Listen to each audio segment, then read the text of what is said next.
Sex ಫುಡ್ಡಲ್ಲಿ pumpkin seeds, ಕುಂಬಳಕಾಯಿ ಬೀಜ ಅಂತ ಹೇಳ್ತೇವೆ. ಇದರಲ್ಲಿ ಜಿಂಕ್ ಅನ್ನೋ ಮಿನರಲ್ ಇರುತ್ತೆ. ಆ ಜಿಂಕು ಟೆಸ್ಟೋಸ್ಟಿರೋನ್ ಲೆವೆಲನ್ನು ಜಾಸ್ತಿ ಮಾಡುತ್ತೆ.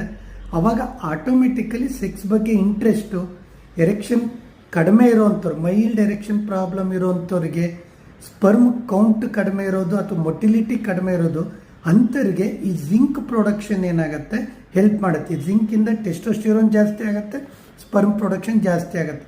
ಬಟ್ ಯಾವ ರೀತಿ ತೊಗೊಳ್ಳೋದು? ಒಂದು ಡ್ರೈ ಬೀಜ ಹಾಗೆ ತೊಗೋಬೋದು, ಇಲ್ಲ ನೆನೆಸಿಟ್ಬಿಟ್ಟು ಬೆಳಿಗ್ಗೆ ತೊಗೋಬೋದು, ಇಲ್ಲ ಒಂದು ರೋಸ್ಟ್ ಮಾಡಿ ವಿತ್ ಸಾಲ್ಟ್ ಆ್ಯಡ್ ಮಾಡಿ ತೊಗೋಬೋದು, ಅಥವಾ ಸಲಾಡಲ್ಲಿ ಮಿಕ್ಸ್ ಮಾಡ್ಕೊಂಡು ತೊಗೋಬೋದು. ಬಟ್ ಈ ರೋಸ್ಟ್ ಮಾಡಿ ವಿತ್ ಸಾಲ್ಟ್ ತೊಗೊಳ್ಳೋದ್ರಿಂದ ಪ್ರೋಸ್ಟೇಟ್ ಹೆಲ್ತ್ ಅಂತ ಹೇಳ್ತೀವಿ, ಯೂರಿನರಿ ಪ್ರಾಬ್ಲಮ್ ಏನಿದೆ ಅದು ಸಹ ಕಡಿಮೆ ಆಗುತ್ತೆ. ಬಟ್ ರೆಗ್ಯುಲರಾಗಿ ಡ್ರೈ ಫ್ರೂಟ್ಸ್ ಜೊತೆಗೆ ಇದನ್ನು ಯೂಸ್ ಮಾಡೋದ್ರಿಂದ ಸೆಕ್ಷುವಲ್ ಹೆಲ್ತ್ ಮತ್ತು ರೀಪ್ರೊಡಕ್ಟಿವ್ ಹೆಲ್ತು ಇಂಪ್ರೂವ್ಮೆಂಟ್ ಆಗುತ್ತೆ.